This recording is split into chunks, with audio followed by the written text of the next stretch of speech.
I was just very, very confident that if we did this, if we made this strategic move, we focused entirely on e-commerce brands, it would serve us well. You know, we're a small agency. We're nimble. We're like a speedboat. We can chop and change direction and speed up and slow down. We just started to get a lot more intentional with what we were saying and to whom we were saying it. Client retention comes down to two things. It's 50% results, 50% relationship.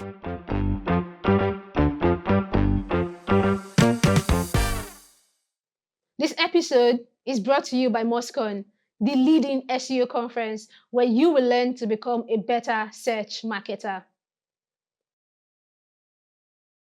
Hi, and welcome to another episode of MozPod. Today, I am joined by Aaron. Aaron is the founder and managing director of Evergreen, an e-commerce digital marketing agency based in Oxfordshire, UK. It's Aaron Rudman-Hawkins. There you got it. Did I say that right? Yeah, spot on. Yep. Welcome to MozPod. Thank you so much for having me. I'm delighted to be here. Awesome. So I'm just going to get into it. Sure.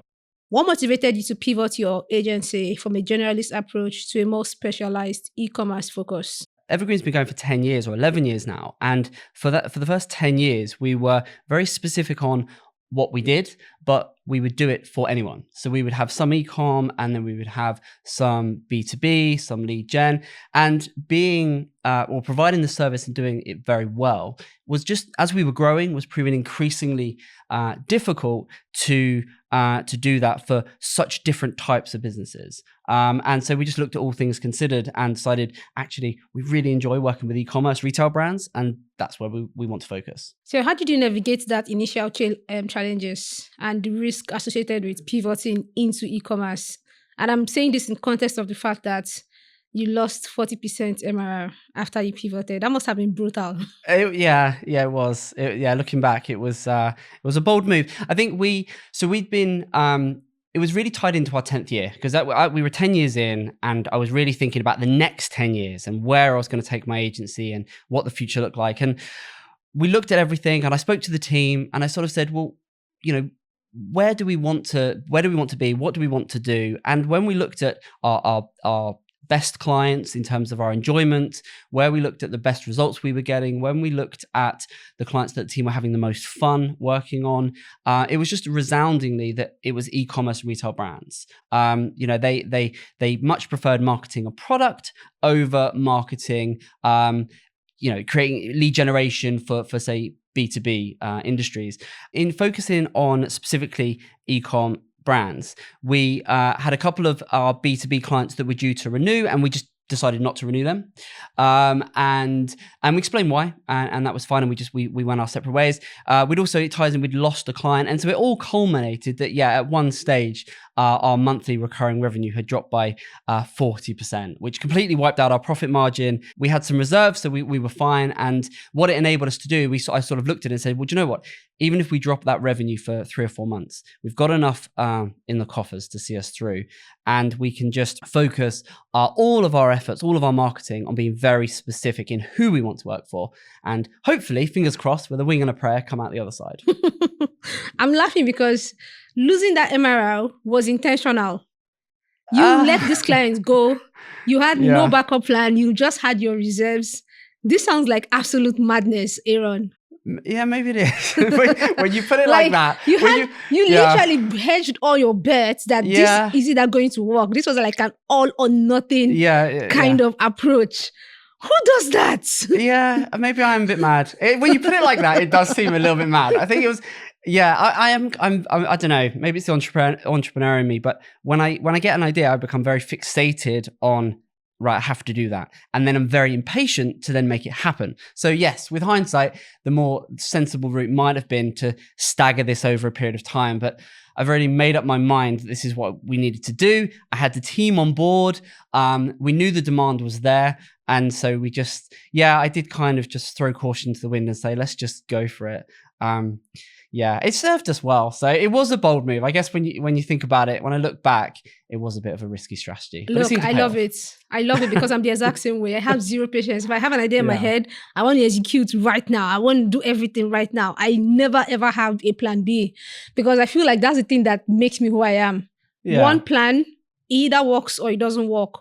But putting all my eggs in one basket ensures that it's going to be a do or die affair for it to work for me. Yeah, I think it's that thing, isn't it? When you've got the pressure of payroll and when you have that pressure applied, it does make you work because it makes you make it work. And Exactly. I think a great analogy, a great way I explain it to the team is, we're a small agency. We're only 12 people. So we're not a big juggernaut. And the way I explained it to the thing is, if you think of a lot of agencies, they're big juggernauts on the sea and it's, they're hard to move. Whereas we're nimble. We're like a speedboat. We can chop and change direction and speed up and slow down. And that agility was really good. It enabled us to pivot the whole focus of the agency. It was far more involved, the actual process of doing that, than we'd realized. But I was just very, very confident that if we did this, if we made this strategic move, if we focused entirely on e-commerce brands, it would serve us well. And within about 3 or 4 months, I was sort of seeing the green shoots and things were looking like, okay, this is going to work. This is going to be good. Okay, so apart from you and your employees enjoying working with e-commerce brands, was there any other criteria you used in choosing e-commerce? Any data points that kind of made you feel confident in that decision? Yeah, so we were when I looked at from a pure commercial standpoint, the clients where invest in the greatest investments with our agency were pretty much all e-commerce brands, with 1 or 2 exceptions. The clients where we could demonstrate the best ROI. So the clients where we could show, it's just easier. If you're working with e-com, if you're selling a product, if you're doing sales, it's just easier to demonstrate the value that your agency is adding than when it's lead gen and there's a little bit more of a gray area. In our experience, that's what we found. So when we looked at the results we were getting, the ways we were working, the process, the systems, the way we bring products to market, the whole name, the name of my agency is the Evergreen Agency, and the whole premise and name behind that is Evergreen. We create evergreen content. We do things in a very transparent, ethical, honest way. And that as a core principle, I mean, going back, it was the reason I started the agency in the first place. That as a principle just lends itself really well to working with e-commerce brands, because even to this day, so many e-commerce brands treat their website like a shop window. It's just, if you look at it, really the way a search engine will look at it is it's just lots of SKUs and lots of images and lots of prices. And, Google, these search engines, they don't really care. If a brand's just treating their website as a shop window, it's not good enough. And so what I've been preaching and what I've been educating brands to do for the best part of 20 years is, look, you need to be a shop window, yes, but you also need to be an information resource, and we need to create some evergreen content, and we need to go out and get relevant links and all of that good stuff. But I've been saying that since, mid 2000s, and that for e-commerce brands is incredibly poignant and important.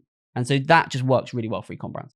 It took you 3 to 4 months to start generating revenue. What were the exact strategies that you implemented to attract higher value 6-figure clients? Yeah. So we did. So we were working with small businesses. So your local, your local accountants, your local law firms. We were working with small businesses, sort of bricks and mortar, and we wanted to focus more on brands, proper retail brands. And we were already working with a few, and we wanted to work with more. So once we'd gone e-commerce, I made a big song and dance about Evergreen goes e-commerce, and doing that started a few conversations. Specifically, what we did is we got very, very targeted with who we were trying to talk to. Because one of the problems you have when you're an agency, even if you are very disciplined in what you do, if you're not specific in who you're talking to, if you're talking to everyone, you're talking to no one. And I think we fell into that trap. And so once we started talking to very specifically e-com brands, I mean, e-commerce is still a huge sector. So we didn't niche down and say we're only going to work with home and garden brands, for example. We still said e-com, so it's still a very wide spectrum, but just giving us that focus really helped. So then we started to actively do some outreach. So we started to contact brands, say, look, we've pivoted to e-com. These are the results we're getting. We used our case studies and all of the assets we had around us. And we just started to get a lot more intentional with what we were saying and to whom we were saying it. So we documented, we wrote down very specifically, this is what is working for e-commerce brands like you. And then we turned that into ebooks and white papers and guides and videos. And then we sent that content to our the target brands we wanted to work with via email. We did some direct messaging on LinkedIn. We also got really creative. So here's something we did, which is really cool. So my wife, stroke fellow director, is a graphic designer. So she loves a bit of print. And not many people use print media these days. And I think that's crazy. Even though we're a digital agency and I love all things digital, I also love a bit of traditional print. So we had produced some guides, some resources, some white papers. We even produced our own newspaper. We got really, really creative. And we would send these physically to the exact person, the CMO or the head of marketing at these brands for their attention, not to sell, but just to put Evergreen in front of them, just to get us on their radar. And then we'd follow up with messages and emails and so on. And that just seemed to resonate. So one of the brands that we secured last year, which came on and were a six-figure brand from day one, and they're still with us now, and we're getting some amazing results. They're up 18% year on year. One of that brand came, and we tracked it back. We looked at our CRM, and we had 18 touch points with them before they engaged.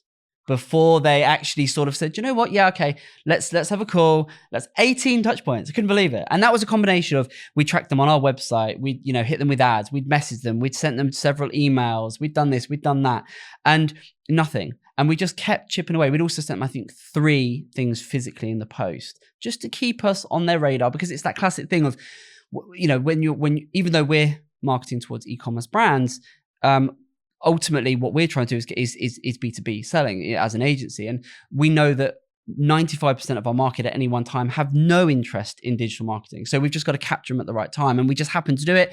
We caught them at the right time, said, yep, we're in the market. We're looking for a new agency. We've seen you guys. You've been persistent. We'll give you a shot. And then we went down and pitched. I just want to highlight that right time is not like a magic moment. It's because you've had continuous touches with them. Yeah. So the right time just happens to fall into one of the touches that you've been having with them. 18 touches is insane. It is, yeah. Mind-blowing. That level of persistence. Yeah. Bit of a dog with a bone. Yeah. I think, yeah. Just really persistent. Just don't give up. And I think that was one of the things. Another thing, a way to answer your question is what we did, which we'd never done before, is we drew up a list of the dream clients, we called it. We come up with a dream, again, being all e-commerce retail brands, and we put together, and we didn't buy in any data. We didn't try and automate any of this. We just went and we asked the team, we said, who would you love to work with one day? And we come up with a list of these brands, and they were the ones that served as saying, right. And so we've secured 2 or 3 of them, and we're just working on, okay, how do we get in front of those brands? Because we're not an agency that's built on scale. We're not trying to win dozens and dozens of clients. We only need to win a handful. All right. So e-commerce is very competitive. You're not the only e-commerce agency out there. Off the top of my head, I could list probably 10 just right here in London alone. What have you done to differentiate your agency and capture the attention of higher value clients? That's a really good question. I think the honest answer is we're still figuring that out. I don't think we've got it. We definitely haven't. We're still working out what that is. But one thing I have always done, and we're still doing, is really putting the team. So showcasing the team and their personalities. I'm a massive believer in not hiding the team away, but actually giving them the autonomy, the freedom, and the stage to actually showcase their expertise, whether you've been with the agency 5 minutes or 5 years. And I'm a big champion and big advocate of the team, of putting them on a pedestal, of encouraging them a little bit out of their comfort zone, so they do get up on stage, so they do get in front of, out on podcasts and get to showcase what they do and how they do it. And I think that's been a really good thing, because people have come to say, oh, I've seen so-and-so talk, or I saw their white paper or their ebook. And it's those things, I think, that showcasing the people behind the brand. Hey there, my name is Chima Mmeje, and I want to take a moment to talk to you about MozCon, our podcast sponsor. I know MozCon comes with a hefty price tag, but here's why it's worth it. MozCon attracts the kind of people you dream of running into at an SEO conference. I'm talking about decision makers, C-suite executives, and the top marketing leaders in the industry. At MozCon, these hallway conversations are just as valuable as the sessions themselves. If you're aiming to network with senior experts, chat up hiring managers, and expand your circle with high-quality connections, then you will be in excellent company at MozCon. So don't overthink it. Click that purchase button right now. I can't wait to see you at MozCon in June. As an incentive, you'll get $100 off a group purchase of 5 tickets or more. So bring your team to MozCon with you. Grab a ticket at mz.cm/podcast. So you've attracted six-figure clients now, and you're bringing in as much revenue as 120K. What retention strategies do you have in place to keep these high-value clients? So for me, I think client retention comes down to two things. It's 50% results, 50% relationship. And so the results, we need to make sure that we are reporting in a way that the clients want to see, and the way that they can understand. And that's very different to how we would report to the small business owners. And then the relationship side of it is the client knowing that you're there for them, that you've got their back, that you're not just an agency doing the minimum they expect. We don't do monthly reports. We don't do a lot of the classic characteristics that an agency would do. We ask the client at the very outset, how do you want to communicate? How do you want to, get your reports and get your updates and get the key information? And what do you want to see? Because we've got some clients that really want to know the nitty gritty. And then we've got others that just want a top level. So we focus heavily on sculpting the relationship side of it so that it aligns to exactly how they like to work. And then the results, we make sure we're conveying that information in a way that's easy to digest, something that they can take and then pass on to their boss or the board or whoever that might be. And then on top of that, we do this little thing called Evergreen Wows. So what an Evergreen Wow is the team have budget, the team have the autonomy and the responsibility to just give our clients little unexpected wows. It might be that we maybe send them something in the post. It might be that we will acknowledge an anniversary or a key date within their business, or something they're just not expecting, something that's outside of the norm, something that's outside of the scope of work. And so we'll go off and we'll look at what's happening in their business and how can we just give them a little surprise. Did you have to make any internal operational changes to accommodate this pivot? Yes. Yeah. I mean, a lot. The biggest thing we noticed is when you're working with an e-commerce brand versus a small business, and this is one of the reasons why we pivoted, because we found the team, one day they would be working on a small business with maybe 4 services and a 20-page website. The next day they'd be working on an e-commerce brand with 10,000 SKUs. Fundamentally, how you approach that, how you optimize that site, how you create a content strategy, how you create a promotional strategy, how you market and bring, manage shopping feeds and bring that to life is a completely different animal. And so we had to, when we got focusing on e-com, we had to make sure that the way we were set up and the way we were working aligned to essentially working on bigger catalogs, bigger, much bigger sites. And so that meant our reporting had to, and the way we were set up, we had to allow a lot more time for things like on-page audits. And I'm a bit old school. I like to do things manually. I mean, nowadays, there are a million tools out there that can do all sorts, but I just don't think you can beat. And the way we still train now is we use the tools to aid, but we don't rely on any of the tools. So we like to get stuck in. And so that's a big part of how we've changed our process and systems, is now all focused on working on e-commerce brands. So what are the main lessons that you've learned with this transition from small businesses to large businesses?